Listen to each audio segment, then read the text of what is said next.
मंदिर का उदाहरण देता हूं कि मंदिर जो जो पुरातत्व सर्वेक्षण में है कैसे उनका विनाश हुआ। ठीक है, और ये बहुत विद्वान है पंडित डॉक्टर भगवती प्रसाद जी, सोनाली जी ने मुझे ये भेजा है। अब उनकी बात सुनिए।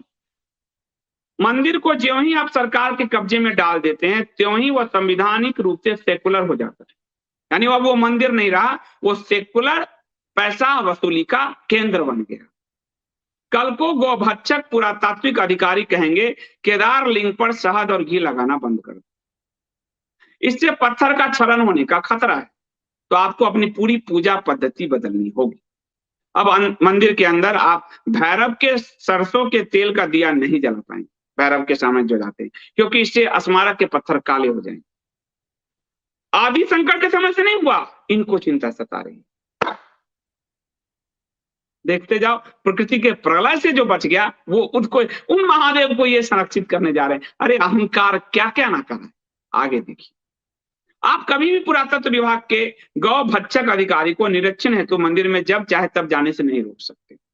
गौभक्षक को यानी वो समझ जाए हरे टिड्डियों, कोई भी जो अधिकारी जो होगा वो मंदिर में अब आपको घूमेगा, नहीं थूक भी फेंक सकता है। भले ही आपका कितना बड़ा अनुष्ठान चल रहा हो, पूजा चल रहा हो, तभी बीच में घुसेगा लात मार। अब आपके श्रद्धा और दर्शनों से पुरातत्व का कोई मतलब नहीं, उसके कर्मचारियों का काम तो स्मारक की देखरेख करना। वो एक स्मारक बन गया, मुर्दा चीज बन गया, अब वो मंदिर नहीं रहा, धड़कती हुई सनातन ऊर्जा नहीं रही, अब उसके लिए वो स्मारक। ठीक है, चाहे पूजा 7 बजे गेट बंद, उसके बाद पुजारी हो या रावल, किसी के बाप को झांकने की ताकत नहीं है कि अंदर क्या है, बस उसके बाद वो आप जाइए। मैं अभी काशी जब गया था, आप लोगों को दिखाया, पूरे रूम में पैसा भरा हुआ है हमारे आपके सब, और सब अधिकारी गिन रहे हैं, सब अधिकारी गिन रहे हैं। मेरा तो मन हुआ वहां मोबाइल ऑन करूं, लेकिन फिर वहां चारों तरफ से घिरा था, सिक्योरिटी वाले थे, सब गिन रहे हैं। हमने कहा हम तो श्रद्धा के लिए चढ़ाते हैं, तुम क्या कर रहे हो, अब आगे बढ़ते हैं। उन्हें इस बात से क्या मतलब, शिव की रात्रि उपासना भी होती है। अधिक 7 बजे वो बंद करेगा, बंद शिव की रात्रि उपासना, तो वो तो पूजा पद्धति जानता नहीं। सुबह भी पुरातत्व विभाग का गेट 6 बजे खुलता है, तब तक दर्शन का मतलब नहीं। अभी पुजारी 5 बजे आपके लिए खोलता है, कोई मतलब नहीं। वे केदार के चारों ओर ईंट गाड़े और लोहे का पिंजरा बनाकर आपको कैद कर देंगे। अब बने असुरक्षा बढ़ जाएगी, तो आपको पिंजरा बनाकर आपको कैद किया जाएगा। देखते हो ना जिस तरह से बालाजी में अब आप लाइन में लगे धक्के खा रहे हो रहा है, वही स्थिति बनेगी। सफाई के नाम पर गौभक्षक पुरातत्व संरक्षक ऐसे केमिकल से पत्थरों की सफाई करते हैं कि वे पत्थर क्षरित होने लगते हैं। वो साजिशन करेंगे अधिकारी होंगे कि इनके, वो तो हमारे मंदिर को ध्वस्त करना ही चाहते हैं, तो करने लगेंगे। विश्वास ना हो, आप कहोगे मनगढ़ंत बातें हैं, तो उदाहरण दो। उड़ीसा के लिंगराज और कोणार्क मंदिर के पत्थरों को देख लो जाकर, कोणार्क जैसा मंदिर वो भी संरक्षित कर दिया, तो उसका परिणाम देख लो। हजारों सालों से यह धरोहर पुरातत्व विभाग ने पिछले कुछ सालों में धोकर बर्बाद कर दिया। जो धरोहर हजारों सालों से सुरक्षित है, इन मनुष्यों का अहंकार है कि अब ये उसको सुरक्षित करेंगे, और उन्होंने पुरातत्व के पिछले कुछ सालों में पूरे भगवान के पत्थर को बर्बाद किया। सरकार के सेक्युलरिज्म का उपयोग जिहादी जमकर कर रहे हैं। पुरातात्विक संरक्षण के नाम पर मंदिरों का विनाश जिहादी कार्य योजना का वो हिस्सा है जिसको सरकारी संरक्षण प्राप्त है। आप क्या कर लोगे? और पंडित जी पूछते हैं, विशेषज्ञ की डिग्री उसके पास है कि आपके पास है? वो तो आईएएस बन के आया है, उसी पर आप ही के दिए पैसे से फ्री में कोचिंग करके वो आईएएस बन के आया है, अब वो आप पे हुक्म जमाएगा। पिछले वर्षों में ऐसा ही तुगलकी फरमान उज्जैन के महाकाल मंदिर से भी सुनने को मिले, जब पुरातत्वविद ने महाकाल विग्रह पर गंगा जल या जलाभिषेक को रोकने का आदेश जारी कर दिया। अब तुम गंगा जल नहीं चढ़ा सकते। अब हम लोग विश्वनाथ भगवान को छूते नहीं है, काशी में देखोगे घेर दिया है। तो इस बार जो हम गए, और जो नए लोग जिनको धर्म से न मतलब नहीं है, जिनका धर्म पोपवाद से शुरू होता है, 14 के बाद शुरू होता है, जो पुजारी अब सैलरीड हो गए, आपका ऐसे लोटा लिया, ऐसे फेंका जल हो गए। पहले हम चढ़ाते थे जल श्रद्धा से, आपको बाड़े से घेर दिया गया, आप मंदिर के अंदर भी नहीं हो, मंदिर के बाहर ऐसे छीना, माला लिया, ऐसे फेंका, ऐसे किया, लेकर यानी आपकी पूजा अब सिर्फ धन कमाने के धंधे हो गए। आप 2 मिनट खड़े हो, वहां ध्यान भी नहीं करो, ये स्थिति हो गई है। बालाजी जाओ, ऐसे दिखा कैसे धकेल देते ऐसे, यानी कि आप वहां जाओ, वैष्णो देवी गए होगे, कितनी बार गए हो,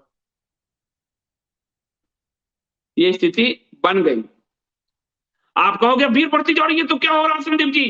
तो मर जाओ, क्योंकि आज भीड़ नहीं बढ़ी है। धर्म की साधना इस धरती पर कुंभ करोड़ हजारों करोड़ों साल से चल रहा है, तब कभी नहीं हुए। आज इनके नाम पर स्टैम्पिड होते हैं। धर्म को याद आया जो तुम धर्म को बांधने चले हो। अब सुनो, तो महाकाल मंदिर में जब पुरातत्व ने कहा कि उज्जैन की जलाभिषेक जो है आपको डिस्टिल वाटर से करना होगा, सुनिए, गंगा जल आदि से आप नहीं कर सकते। देश भर में हम चिल्लाए, प्रदर्शन किया, मुश्किल से फरमान वापस हुआ। फिर जब विरोध हुआ हिंदुओं का, तब फरमान वापस हुआ, वरना आपको अब डिस्टिल वाटर से शिव जी को चढ़ाने को कह रहे थे, गंगा जल नहीं ला सकते। तो जब गंगा जल पवित्र नहीं है, तो डाक ऑफिस से क्यों गंगा जल बेचकर पैसे कमा रहे हो? डाक के जरिए पवित्र गंगा जल बेचकर क्यों पैसे कमा रहे हो जब गंगा जल पवित्र नहीं है? और जब गंगा जल पवित्र नहीं है तो गंगा को मां क्यों कह रहे हो? ये दोहरा अर्थ है कि नहीं? अब आगे, कल को केंद्र में और राज्य में दोनों जगह जिहादी सेकुलर सरकार आ गई। चलिए आप बहुत अच्छे हैं जी, तब क्या कर लो? गोपेश्वर मंदिर तो 1960 के बाद पुरातत्व विभाग के संरक्षण में चला गया था। गोपेश्वर मंदिर अच्छा खासा मंदिर, 2006 के आसपास यहाँ एक सुपरिटेंडेंट आया, बड़ा मीठा बोलने वाला, गौ भक्षक, उसी जमात से, खरा जमात से 2006 में वो आया, बड़ा मीठा बोलता था। और मैंने आपको बार बार बोला है कि मीठा बोलने वाले से याद रखना शुगर की बीमारी। मीठा बोलने वाला घातक है, तीखा बोलने वाला आपके लिए घातक नहीं है, नीम का पत्ता घातक नहीं है, चीनी आपके लिए घातक है। तो मीठा बोलने वाला गौबच्चक, उसने मंदिर के पत्थरों को साफ करने के लिए एक से एक केमिकल मंगाए। गंगा जल आप चढ़ाओगे तो खराब हो जाएगा, पर वो केमिकल से मंदिर और शिवलिंग को साफ करते हैं। आप ध्यान से सुनिए, मंदिर के पत्थरों को साफ करने के लिए एक से एक केमिकल मंगवाए। नतीजन लगभग 3000 साल से, याद सुनो पोपवाद वालों, सुनो, लगभग 3000 साल से अधिक पुरानी मूर्तियां और लिंग जिन पर वज्रलेप लगा था और चमक इतनी थी कि आदमी का चेहरा दिख जाए, आज उसका वज्रलेप खाल की तरह उधड़ रहा है। बक्कल ने मूर्तियां बर्बाद कर दिया। एक हरा टिड्डा सुपरिटेंडेंट जब बन के आया 2006 में, वो जो 3000 साल से सुरक्षित थे भगवान, उनको सुरक्षित करने का ढोंग करने वाले सरकारी लोग, सरकार और सरकारी अधिकारी, उन्होंने गोपेश्वर मंदिर के पूरे सब मूर्तियों को वो खाल की तरह उतर के नाश कर दिया। पंडित जी ने लिखा। उन्होंने अगला उदाहरण दिया, सबसे बुरा हाल त्रिशूल का है। वह स्कंद पुराण नागरखंड की माने तो यह त्रिशूल उसी परशु का यष्टि दंड वाला भाग है जिस परशु से भगवान परशुराम ने है क्षत्रियों का वध किया था। है वंश का, शास्त्रार्जुन और उसके वंश का। पुराणों ने इस त्रिशूल की दिव्य महिमा का गायन किया। मैंने, पंडित जी वो हैं जो इन्वॉल्व है उसमें, मैंने इस लोहे को चांदी की तरह चमकते देखा, लेकिन आज त्रिशूल का पर भी वज्रलेप उतर गया है। हम उस जमाने से, उस तरह से जो हमारी औषधीय विधि से लिंग इन सबको सुरक्षित रखते थे, जो आप शहद का लेप है, दूध है, इस सब से वो भी सुरक्षित होते हैं। और वो जिसे कहा जाता है कि सहस्त्रार्जुन के वंश का परशुराम जी ने नाश किया, उस त्रिशूल का चांदी की तरह चमकते मैंने देखा। आज त्रिशूल का भी वज्रलेप उतर गया और आज वह जंग लगकर सड़ रहा है, बर्बाद हो रहा है। युगों की विरासत ऐसे खत्म हो रही है। गोपेश्वर मूल रूप से श्री विष्णु कृष्ण मंदिर था, जिसका प्रमाण मैंने रुद्र महालय गोपेश्वर पुस्तक में दिया है। ये बड़े पुस्तक के लेखक भी हैं, रुद्र महालय गोपेश्वर पुस्तक में इन्होंने वो पूरे प्रमाण के साथ जो है आपको पुराणों, स्कंद पुराण आदि के जरिए उन्होंने समझाया है। आज वो ऐसे पंडित जी ने लिखा है, आज वो त्रिशूल खाल की तरह उधर रहा है, उस त्रिशूल को जंग लगा दिया। और आप देखिए, आपको जो अभी ये लोग घुसने गए थे, जिसको अदालत ने लतारा है, कहां? कुतुब मीनार परिसर में। वहां वो जो विष्णु स्तंभ है, आज तक जंग नहीं लगा। ये महोदय सब जा रहे थे अभी पुरातत्व को ऐसे घुसाने, ये संस्कृति मंत्रालय और वही संघ के तरुण विजय जी, जो पंचजन्य के इतना लंबा एडिटर रहे, राज्यसभा में है क्या। और आपको इससे ठगा जाता है कि गणेश जी यहाँ पर चरणों में पड़े हैं, हम चाहते हैं वहां रहे, तो यही मंदिर बना दो। तुमने तो गणेश जी को काशी में चरणों में फेंक दिया, हनुमान जी को फेंक दिया, तब तुझे ध्यान नहीं आया भाई आप लोगों को। कोर्ट ने कहा अपने हैसियत में रहिए। अब वहां पर वो करके, ताकि आपको बारी बारी से आपके सारे सबूत मिटा दिए जाएं, अंत में 50 साल बाद कहे ये तो कुतुबुद्दीन ऐबक नहीं बनाए। अभी 27 मंदिरों के चिन्ह है, उसको हटाने का प्रयास इन्होंने किया, हिंदूवादी सरकार, जिसको कोर्ट से छड़ी पड़ी। तो इसका प्रमाण मैंने रुद्र महालय गोपेश्वर पुस्तक में दिया। इस मंदिर के बाहर उत्तर में चरण पादुका चैरी थी, जिसमें भगवान श्री विष्णु की चरण पादुका के साथ अनेक देवी देवताओं की मूर्ति युगों से प्रतिष्ठित थी, युगों युगों से। पुरातत्व विभाग ने सुरक्षा के नाम पर चबूतरा ही उखाड़ दिया। सुन लीजिए आप, जिनको नहीं पता है, जिनको धर्म नहीं पता, वो मेरा काशी पे विरोध कर रहे थे, जो पूरा आध्यात्मिक क्षेत्र छिन्न भिन्न हो गया, जो ऐसे जल फेंकने को भगवान की आस्था समझ रहे थे, और तुम्हारे पैसे उस रूम में ऐसे गिने जा रहे हैं जो हरे टिड्डे में जाएंगे। तो कुछ तो मालूम है नहीं, धर्म करने चले हैं।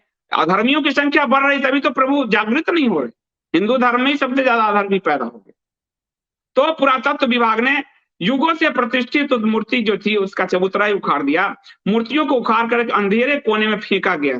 आपको बताया मैंने, तुलसीदास जी का बनाया मंदिर और हनुमान जी को उठा के कैसे कूड़े में फेंका था, ऐसे अंधेरे कोने में फेंका गया। और सारी सरकारें कर रही है, तब फेंका गया ये, जिसको वे देखने तक नहीं देते। यही हाल गोपेश्वर मंदिर के आग्नेय में स्थित नव दुर्गा मंदिर का भी है। पुरातत्व विभाग ने संरक्षण के नाम पर मंदिर की मूर्तियां उखाड़ कर पता नहीं कहां फेंक दी। ये ऐसे मंदिर उखाड़ रहे हैं, मूर्तियां, मूर्ति में प्राण प्रतिष्ठा, तो कैसे तुम बचोगे? हरे टिड्डे तो ताकतवर होंगे, क्योंकि तुम्हारे संरक्षक ही तुम्हारे भक्षक बन गए, तुम्हारी देवताओं को उखाड़ रहे हैं। तो कहे क्योंकि तुम विरोध कर नहीं रहे, तो परमात्मा तुम्हारे लिए लड़ने थोड़े आएंगे तो दर्शन चक्र से। उसको तो अर्जुन को लड़ाना था, तुम लड़ने को तैयार नहीं हो, तुम सच बोलने को तैयार नहीं हो, तुम सच सुनने को तैयार नहीं हो, वो क्यों आएंगे? ना सुन जाने दो। मैंने कई बार उनसे नव दुर्गा की मूर्ति दिखाने के लिए कहा, लेकिन सुरक्षा के नाम पर उन्होंने नहीं दिखाया, धकेल दिया हमको बाहर। अब उन्होंने आगे लिखा, जब 1999 के आसपास चमोली के एसपी ने एक पीतल की दुर्गा की मूर्ति वहां पर रखी। मंदिर को पुरातत्व विभाग के पास संरक्षण हेतु देना ऐसा ही है जैसे गाय को रक्षा के लिए कसाई के हाथों में देना। अरे मूर्ति स्थापना का विधान, ये मैं काशी से वाले से समझा रहा हूं, उसमें प्राण प्रतिष्ठा होती है, बड़ा अनुष्ठान होता है, तब जाकर मूर्ति में प्राण या शक्ति आती है, वह सुफलदायक होती है। जब तुम मूर्ति को उखाड़ दोगे तो क्या उस अधिष्ठान की शक्ति या देवत्व बना रह पाएगा? इतने बड़े विद्वान जो आज कह रहे हैं, मेरे जैसा साधारण व्यक्ति ने काशी में से आके आपको समझाया कि पूरा मैं रो रहा था वहां पर कि वो जो आध्यात्मिक जिससे ध्यान लगता था शिव जी के साथ, वो पूरा छिन्न भिन्न। जिनको ध्यान पता नहीं, अध्यात्म पता नहीं, लोटा फेंकवा रहे हैं अपने, उनको क्या पता, वो तो गलियारा देख रहे हैं, अक्षरधाम जैसा गलियारा, पूरा आध्यात्मिक ऊर्जा क्षेत्र को। तो जो जो देवत्व है, अब विरोध हुआ इस मूर्ति को उखाड़ के इस पे, और किससे हरे टिड्डे से उखड़वाए गए। मैंने देख के आया हूं, मैं भगवान माता सरस्वती की देन है, माता सरस्वती जी की शपथ लेकर कह रहा हूं, दाढ़ी वाला वहां तोड़ रहा है, दाढ़ी वाला वहां काम कर रहा है, क्योंकि हिंदू मजदूर भी घबरा रहे हैं कि भाई हम नहीं कर सकते, तो प्रभु है, वो तो मूर्ति पर लात रखता है, थूक फेंकता है, वही पेशाब कर रहा था। तो धर्म तो लोप होगा। तुम क्या चाहते हो? प्रलय आ जाए? प्रलय तो तब आएगा, प्रभु तो मुस्कुरा रहे हैं, एक बार प्रलय में सबको समेट देंगे। मरे तो तुम ही ना केदारनाथ में, तुम लोगों ने वहां पर हनीमून स्पॉट बना दिया था, कंडोम फेंक रहे थे, दारू और बियर फेंक रहे थे, तो भगवान ने तो तुम्हारा ही लय किया ना। तो तुम धर्म रक्षक तुम हो, तुमने उसका विनाश किया, तो तुम्हारा ही वो लय करेंगे। स्वाभाविक सी बात है, किसी हरे टिड्डे का तो करेंगे नहीं। तो उन्होंने कहा कि जब तुम मूर्ति को उखाड़ दोगे तो उस अधिष्ठान की शक्ति या देवत्व क्या रह पाए, क्योंकि पीठ का अधिष्ठाता अकेले नहीं होता, उसके मूल में पीठ की अधिष्ठात्री शक्ति होती है।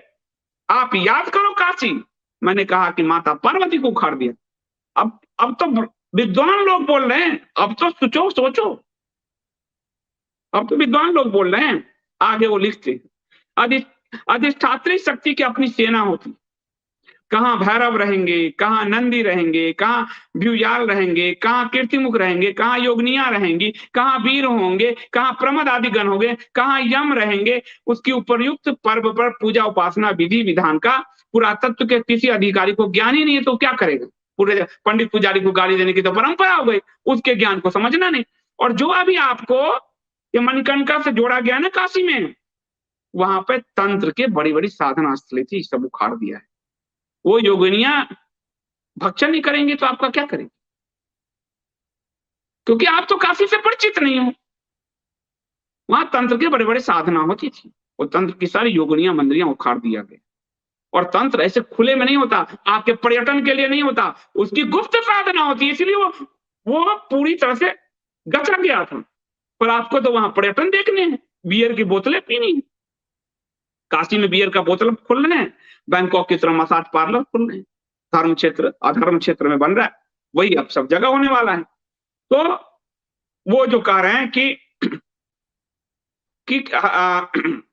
वो कहा ये होंगे शिव मंदिर के देव पंचायत के बारे में एक भी पुरातत्वविद को पूजा स्थान के बारे में जानकारी हो तो बताएं कि बताएं तुम देव पंचायत सब पूजा करने जाते हो क्या होता है। और हम चिल्ला रहे थे कि भगवान शिव की परिवार उखाड़ दिया, कछड़ी उखाड़ दिया। एक मूर्ति यहाँ लाया, मानपूर्णा को ऐसे उखाड़ा, कनाडा वाला कनाडेश्वरी लगाया, फिर लोगों ने विरोध किया, फिर कनाडेश्वरी को ऐसे उठाकर फिर अन्नपूर्णा लगा दी। ऐसे कहीं मंदिरों को मूर्ति उखाड़े। अब आप देखिए, उसके बाद शिव मंदिर की पंचायत के बारे में एक भी पुरातत्वविद को पूजा अनुष्ठान के बारे में जानकारी है तो बताएं। हम केदार मंदिर के पुरातत्व विभाग द्वारा अधिग्रहण का विरोध नहीं करेंगे।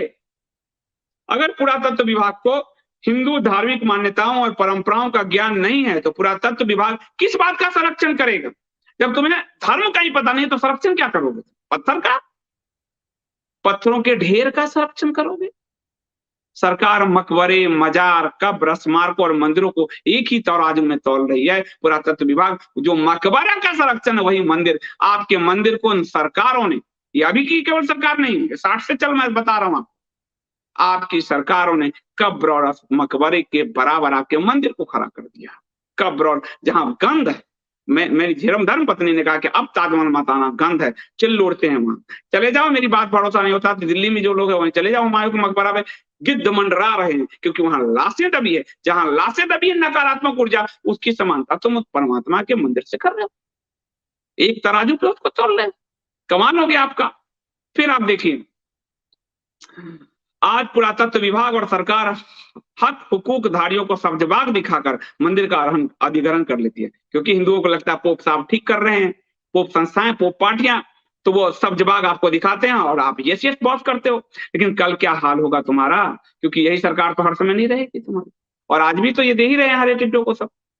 मंदिर से जुड़े लोगों को उन ज्योतिर्लिंगों के मंदिरों से पूछना चाहिए जो पुरातत्व विभाग के कब्जे में। लोग सरकार से पुरातत्व का नियंत्रण समाप्त करने की गुहार लगाते लगाते थक गए, लेकिन अपने कब्जे की प्रॉपर्टी कोई क्यों छोड़े? अभी आम आदमी मंदिर परिसर में फोटो खिंचवाता है, नाच लेता है, झूम लेता है, मंदिर में भक्ति कर लेते हो, तब आपकी वही स्थिति होगी जो चीन में जाकर कैलाश मानसरोवर के दर्शन की होती है। मंदिर परिसर में फोटो खींचने पर भी पुरातत्व विभाग आपसे 500 रुपए लेगा। आपका पैसा हरा टिड्डे तक ऐसे जाए, 500 रुपए लेगा। जो मंदिर, जो गृहस्थ, जो जहां शिव पार्वती हैं, विष्णु लक्ष्मी हैं, वहां इन आपको दूर करेंगे। कारण फोटो खिंचवाना 500 रुपए दो। अभी पंडे पुरोहित जो है अपनी झोपड़ियां मकान बनाकर गुजर बसर कर लेते हैं। पुरातत्व विभाग के अधिग्रहण के बाद आप केदार में एक भी मकान बना के दिखा दो तो मान जाए, पंडित पुरोहितों को साफ किया जाएगा। पुरातत्व विभाग से परमिशन मिलनी नहीं है और बिना परमिशन के मकान सरकार जब चाहे तब तोड़ के आपको हटाएगी। पंडितों को असलियत में केदार मंदिर का पुरातत्व विभाग द्वारा अधिग्रहण केदार के पंडों की अक्ल दुरुस्त करने की योजना का हिस्सा है। क्यों? क्योंकि पंडों ने त्रिवेंद्र सिंह रावत को दौड़ा दिया, देवस्थानम बोर्ड। ये मैंने आपको क्या कहा था, बदला ले रहे हैं, ये बदला ले रहे हैं, क्योंकि हर तरह से सबसे ज्यादा नुकसान वही पंडित पुरोहित वर्ग को ही होना है। जो मैकाले ने, जो अम्बेडकरवादियों ने किया वही ये सरकार करी, जो कांग्रेस ने किया वही। आज भी ऋग्वेद के विवाह के मंत्र से हम विवाह करते हैं, उसको सबसे पापी जमात बनाकर इन लोगों ने छोड़ दिया। मैकाले ने कहा था कि तुम्हारे हाथ से तुम्हें डंडा पड़वाऊंगा। आज हमारी सरकारें हमारे को ऐसे डंडा मार रही हैं। ये देखिए इति प्रसाद कर रहे हैं, सोमनाथ के मंदिर में फोटो खींचना वर्जित है, अभी अभी वहीं से आ रही है। और सोमनाथ मंदिर के ट्रस्टी कौन है? मोदी जी। सुन लीजिए, अब हो गया, हो गया। तो मैं जो पंडित जी लिख रहे हैं, जो कह रहा हूं, वो एक प्रमाण आपको मिल गया। यानी आपका बस आपसे धन आपको निचोड़ निचोड़ कर गाय की तरह दूह दूह कर पहले गाय को काटा, अब हिंदुओं को काटेंगे। आपका वजूद नहीं है, इस बात को हर सरकार गौरी गजनी के बाद से यही साबित करने का प्रयास मुगल, तुर्क, खिलजियों, तुगलकों, लोदियों ने, अंग्रेजों ने और अब आज आजादी के बाद आधुनिक सरकारों ने किया है। अब मंदिर समिति के लोगों पर रोब झाड़ कर जब आप मंदिर समिति में अब चले जाते थे पर मंदिर समिति के अंदर तो आपने पुरातत्व वाले आप पर केस भी कर सकते हैं। देहरादून या दिल्ली ऑफिस से अब आपको ऑर्डर करवा के लेके आएंगे आप, तब वो मानेंगे। सच्चाई यह है कि केंद्र सरकार के विभाग राज्य सरकार को कुछ नहीं मानते। राज्य सरकार की शिकायत कूड़ेदान में डाली जाएगी। यानी धामी जी की गलती नहीं है, ध्यान से सुनते रहना। आपने वोट देके धामी को गलत नहीं किया है, धामी को जिताकर जो दूसरे लोग खेल कर रहे हैं वो गलत है। मंदिर समिति के मानियों का चरवा आज तो जो है पुरातत्व विभाग के बाद आपको गालियां मिलेगी। दूसरी बात यहाँ मेरी समझ है, मेरे पास केदार के जन्मेजय द्वारा बनाए गए मंदिर का इतिहास है। पहली बार मैंने ही, पंडित जी लिख रहे हैं, पंडित जी का नाम ऊपर दिखा दो, मैंने ही अपनी पुस्तकों से यह तथ्य उजागर किया और बाद में देश के मूर्धन्य विद्वानों ने इसे प्रमाणित किया। रावलों का भी 3700 साल का इतिहास मिलता है। मेरा सवाल है कि जब स्थानीय लोग शताब्दियों से मंदिर का प्रबंधन, संचालन और संरक्षण बहुत अच्छे से कर रहे हैं, तो सरकार इसमें हस्तक्षेप क्यों करती? मुझे तो नियत में खोट और अज्ञानता दिख रही है। कभी आप देवस्थानम बोर्ड के जरिए देवभूमि की आस्थाओं पर प्रहार करते हैं, तो कभी पुरातत्व विभाग से मंदिरों के अधिग्रहण द्वारा प्रहार कर रहे हैं। क्या आपसे पहले की सरकारें, प्रशासन, नीति निर्माता या जनता मूर्ख सब थे? उन्हें अपने तीर्थ मंदिरों के संरक्षण का कोई ज्ञान नहीं था? आप ही सारे पोप हो चुके हैं, सारे ज्ञानी आप ही बैठे हैं। देवभूमि के लोग केंद्र सरकार में भी महत्वपूर्ण पदों पर रहे, लेकिन किसी ने ऐसी धृष्टता नहीं की। देवभूमि के लोग तो केंद्र सरकार में रहे ही, निशंक हो, खंडूरी सब रहे, किसी ने ऐसी धृष्टता नहीं की जो सोमनाथ वाले साहब कर रहे हैं। किसी ने नहीं की, क्योंकि उनको यहाँ का धर्म पता है, देवभूमि पता है। पर देवभूमि को सिर्फ कैमरों के चारों तरफ, कैमरों के चकाचौंध से जो देवभूमि आपको दिखा रहे हो, तो हम भी ताली बजाते थे। आज पता चल रहा है कि वो ताली मेरे ही गाल पे पड़ रही। यह मंदिरों का संरक्षण नहीं, भक्षण है, देवभूमि के प्रति साजिश है। अंग्रेजों ने कम से कम देवभूमि में इनको बसने से रोका तो था, कम से कम हरिद्वार में। आज तो ये बड़ी तादाद में बढ़ रहे हैं। पूरे हिमालयन रेंज को इस्लामिक बनाने की का जो अभियान कश्मीर से चला, आज वो देवभूमि को विनिष्ट करने की तरफ जा रहा है, और इसमें सरकारों का सहयोग है। कश्मीर से भी हिंदुओं को भगाने में सरकारों का सहयोग था, और आज भी हमारे केदार छीनने और उन हर चीजों को देवभूमि में बसाने में उन्हीं का सहयोग है। हिंदू तब भी सोया था कि एक इसमें पंडित की अपनी पीड़ा है, वो हिंदू सोया था। आज वो तुम्हारा वही दल तुम्हारे देवस्थान यहाँ उत्तराखंड पहुंच गया। तुम्हारे आज जाओ जब माता जी के, तो वही सारे मिलते हैं पिट्टू पिट्टू, वहां पहुंच गया। तो आज का तो ये उनकी समस्या है, कल तुम्हारे पर रहेगी। हिंदू तिल तिल मरना है, इस बात को याद रखना। सनातनी हिंदू होने के नाते अगर सच बयां करना पाप है तो पाप ही सही, क्योंकि यह श्री बद्रिकाश्रम क्षेत्र है। इसके अधिष्ठाता भगवान नारायण है। नारायण ही सत्य है, सत्य ही नारायण है। इसलिए सच लिखना हमारी मजबूरी है, सच बोलना भी मेरी मजबूरी है। बाकी तो सब गुलाम हैं, सत्य बोलने पर जेल भी डाले जाते हैं। आपने देखा है कि देवभूमि में यति उठाए गए, जितेंद्र नारायण त्यागी उठाए गए, और जिन्होंने हिंदुओं को गाली दिया उत्तर प्रदेश में, उनकी बहू पार्टी में लाई गई। तो हिंदुत्व तो शायद यही है। आप ये पंडित जी ने लिखा, पंडित जी का नाम है डॉक्टर भगवती प्रसाद जी, जो कई पुस्तकों के लेखक, मूर्धन्य विद्वान है। यहीं पर मैं समाप्त करता हूं।